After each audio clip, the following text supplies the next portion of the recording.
ओम शांति।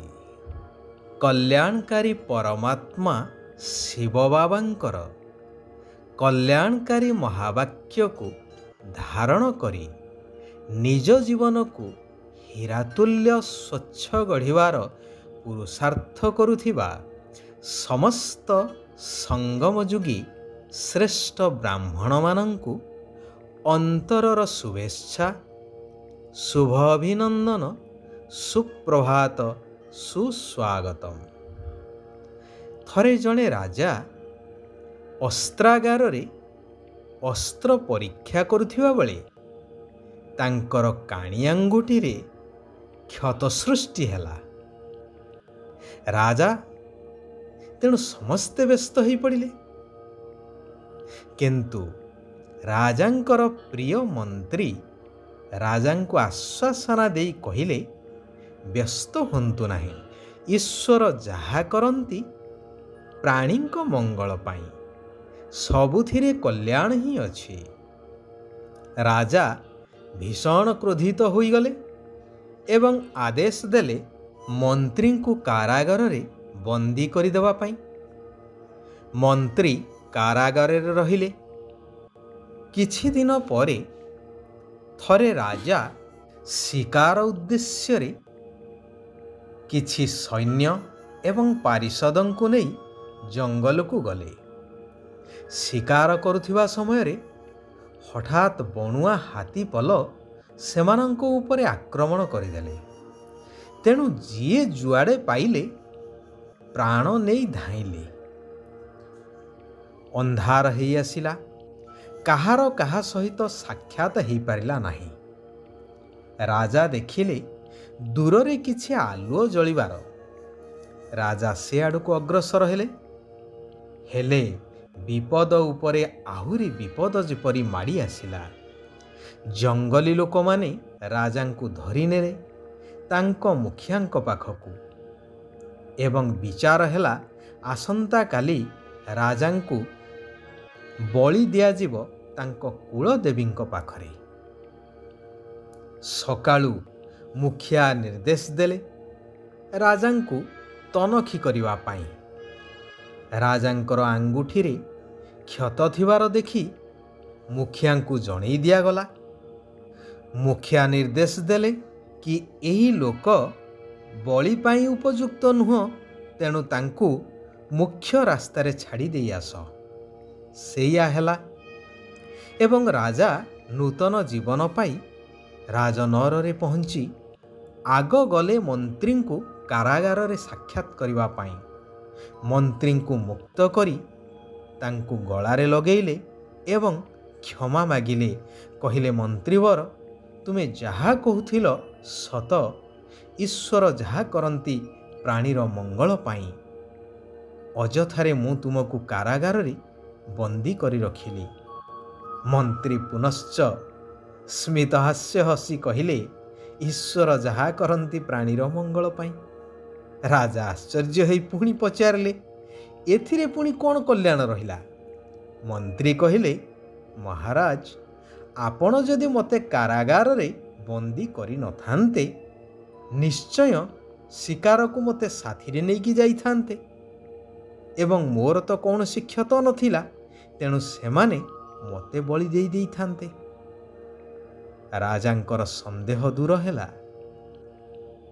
वर्तमान समय होउछि परिवर्तनर। कलिजुगर अंत एवं सत्य जुगर प्रारंभ एहा ही हेउछि सर्वश्रेष्ठ समय, जेउ समय रे कि कल्याणकारी परमात्मा भगवान आसी समस्त मनुष्यात्मा मानंकु उद्धार करुछन्ति। सेथिपाई एहार नाम हेउछि कल्याणकारी पुरुषोत्तम संगम युग। जेपरी कुहा जाए कि उपयुक्त समय रे उपयुक्त कार्य कले ताहार फल आशातीत मिलिथाए। एही संगम समय रे बाबा निजर स्नेही संतान मानक सम्मुख को आसुछन्ति एवं पिता, शिक्षक ଆଉ ସଦ୍ଗୁରୁଙ୍କର ଅଭିନୟ ବର୍ତ୍ତମାନ ହିଁ ଭଗବାନଙ୍କର ଚାଲୁଅଛି। ଶିବ ବାବା କହୁଛନ୍ତି, ଏହା ସେହି କଲ୍ୟାଣକାରୀ ସମୟ ଯେତେବେଳେ କି ତୁମେମାନେ ଶିବ ବାବାଙ୍କର ଏହି ନିଆରା ମତ ଅର୍ଥାତ୍ ଶ୍ରୀମତ, ଯାହାକି ନର୍କକୁ ସ୍ୱର୍ଗ କରିବାର ବା ସମସ୍ତଙ୍କୁ ସଦ୍ଗତି ଦେବାର ମତ ଅଟେ, ସେହି ଶ୍ରୀମତକୁ ଜାଣୁଛ ଏବଂ ସେହି ଶ୍ରୀମତ ଅନୁସାରେ ଚାଲୁଛ। ତୁମେମାନେ ଏବେ ବାସ୍ତବରେ ସନ୍ନ୍ୟାସ କରୁଛ। ତୁମମାନଙ୍କର ସନ୍ନ୍ୟାସ ଶତପ୍ରଧାନ ସନ୍ନ୍ୟାସ ଅଟେ, ବେହଦର ସନ୍ନ୍ୟାସ ଅଟେ। କାରଣ ବୁଦ୍ଧି ଦ୍ୱାରା ତୁମେ ଏହି ପୁରୁଣା ଦୁନିଆକୁ ଭୁଲି ଯାଉଛ। ତୁମେ ଏହି ସନ୍ନ୍ୟାସ କରିବା ଦ୍ୱାରା କେବଳ ବାବା ଏବଂ ସମ୍ପତ୍ତିକୁ ମନେ ପକାଉଛ, ପବିତ୍ର ହେଉଛ ଏବଂ ନୀତି ନିୟମରେ ଚାଲୁଛ, ଯାହାଦ୍ୱାରା ତୁମେମାନେ ଦେବତା ହୋଇଯାଉଛ। ସାଧୁ ସନ୍ନ୍ୟାସୀମାନଙ୍କର ତ ହଦର ସନ୍ନ୍ୟାସ, ସେମାନଙ୍କର ବେହଦର ସନ୍ନ୍ୟାସ ନୁହେଁ।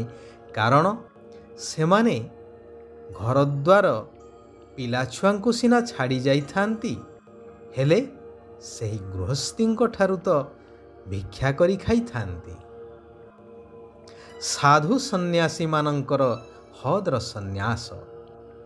ତୁମେମାନେ ଈଶ୍ୱରୀୟ ପରିବାରର ଅଟ। ଈଶ୍ୱରୀୟ ପରିବାରର ନିୟମ ହେଉଛି ଭାଇ ଭାଇ ହୋଇ ରହିବା। ବ୍ରାହ୍ମଣ କୁଳର ନିୟମ ହେଉଛି ଭାଇ ଭଉଣୀ ହୋଇ ରହିବା। ସେଥିପାଇଁ ବିକାରର ଦୃଷ୍ଟି ଆସିପାରିବ ନାହିଁ। ଶିବ ବାବା କହୁଛନ୍ତି, ମନ୍ମନା ଭବ। ଦେହର ସବୁ ସମ୍ବନ୍ଧକୁ ଛାଡ଼ି ନିଜକୁ ଆତ୍ମା ନିଶ୍ଚୟ କର। ତେବେ ଆତ୍ମାରେ ଜନ୍ମ ଜନ୍ମାନ୍ତରରୁ ଗଚ୍ଛିତ ଥିବା ସମସ୍ତ ବିକର୍ମ ବା ପାପ ଭସ୍ମ ହୋଇ ଆତ୍ମା ପବିତ୍ର ଶତପ୍ରଧାନ ହୋଇଯିବ। ମନୁଷ୍ୟ ତ ଦେବତାଙ୍କ ପାଖକୁ ଯାଇ ମହିମା ଗାନ କରୁଛନ୍ତି ଯେ ଆପଣ ସର୍ବଗୁଣ ସମ୍ପନ୍ନ, ମୁଁ ନୀଚ ପାପୀ। ନିଜକୁ ତ ଦେବତା ବୋଲି କହିପାରିବେ ନାହିଁ, ଯେହେତୁ ପତିତ। ସେଥିପାଇଁ ନିଜର ପ୍ରକୃତ ଧର୍ମ ଆଦି ସନାତନ ଦେବୀ ଦେବତା ଧର୍ମକୁ ଭୁଲି କହିଦେଉଛନ୍ତି ହିନ୍ଦୁ। ଏହା ବୁଝିବାର କଥା। ଶିବ ବାବା କହୁଛନ୍ତି, ଦେହ ଅହଙ୍କାରକୁ ଛାଡ଼ି ଦେହୀ ଅଭିମାନୀ ଅର୍ଥାତ୍ ଆତ୍ମ ଅଭିମାନୀ ହେବାର ଅଛି। ଅଶରୀରୀ ହେବାର ଅଭ୍ୟାସ କରିବାର ଦରକାର। ଏହି ସୃଷ୍ଟି ନାଟକକୁ ଯଥାର୍ଥ ଭାବରେ ଜାଣି ପୁରୁଷାର୍ଥ କରିବାର ଅଛି। ଡ୍ରାମାରେ ଯଦି ଥିବ ତେବେ ମୁଁ ପୁରୁଷାର୍ଥ କରିବି, ଏପରି ଚିନ୍ତା କରିବା ପୁରୁଷାର୍ଥହୀନର ଲକ୍ଷଣ ଅଟେ। ଶିବ ବାବା କହୁଛନ୍ତି, ସଙ୍ଗମ ଯୁଗର ମହତ୍ତ୍ୱକୁ ଜାଣି ନିଜର ଶ୍ରେଷ୍ଠ ପ୍ରାରବ୍ଧ ଜମା କରୁଥିବା ତୀବ୍ର ପୁରୁଷାର୍ଥୀ ହୁଅ। ଏହି ସଙ୍ଗମ ସମୟରେ ହିଁ ପରମାତ୍ମା ଭଗବାନଙ୍କ ସହିତ ଆତ୍ମାମାନଙ୍କର ମିଳନ ହୋଇଥାଏ, ଅର୍ଥାତ୍ ଶିବ ବାବାଙ୍କ ସଙ୍ଗର ଅନୁଭବ ହୋଇଥାଏ, ଯାହା ଅନେକ କାଳ ପାଇଁ ଜୀବନକୁ ହୀରାତୁଲ୍ୟ କରିଦେଇଥାଏ। ଏହାର ଯଥାର୍ଥ ମହତ୍ତ୍ୱକୁ ଜାଣି ଗୋଟିଏ ସେକେଣ୍ଡ ମଧ୍ୟ ବାବାଙ୍କ ସଙ୍ଗଠାରୁ ଦୂରେଇ ରହିବା ଅର୍ଥାତ୍ ଶ୍ରୀମତକୁ ଛାଡ଼ିବା ଅନୁଚିତ। ଏହି ପୁରୁଷାର୍ଥ ହିଁ ଭବିଷ୍ୟ ସତ୍ୟଯୁଗୀ ରାଜ୍ୟ ଅଧିକାର ପ୍ରାପ୍ତ କରେଇଥାଏ। ସମସ୍ତଙ୍କୁ ସ୍ନେହ ଏବଂ ସହଯୋଗ ଦେବା ହିଁ ବିଶ୍ୱ ସେବାଧାରୀ ହେବା। ଆଚ୍ଛା, ଆଜି ପାଇଁ ଏଇଠାରେ ଆମେମାନେ ବିରାମ ନେବା। ଆସନ୍ତାକାଲି ପୁନଶ୍ଚ ଆମେମାନେ ସେହି କଲ୍ୟାଣକାରୀ ପରମାତ୍ମାଙ୍କର ଆଉ କିଛି କଲ୍ୟାଣକାରୀ ମହାବାକ୍ୟକୁ ନିଜ ଜୀବନରେ ଧାରଣ କରିବା ଏବଂ ସାରା ବିଶ୍ୱର କଲ୍ୟାଣାର୍ଥେ ନିଜକୁ ସମର୍ପିତ କରିବା, ନିଜର ଭାଗ୍ୟ ବଦଳେଇବା ସାରା ବିଶ୍ୱର ମଧ୍ୟ ଭାଗ୍ୟକୁ ପରିବର୍ତ୍ତନ କରିବାରେ ସହାୟକ ହେବା। ଓମ୍ ଶାନ୍ତି, ଓମ୍ ଶାନ୍ତି, ଓମ୍ ଶାନ୍ତି।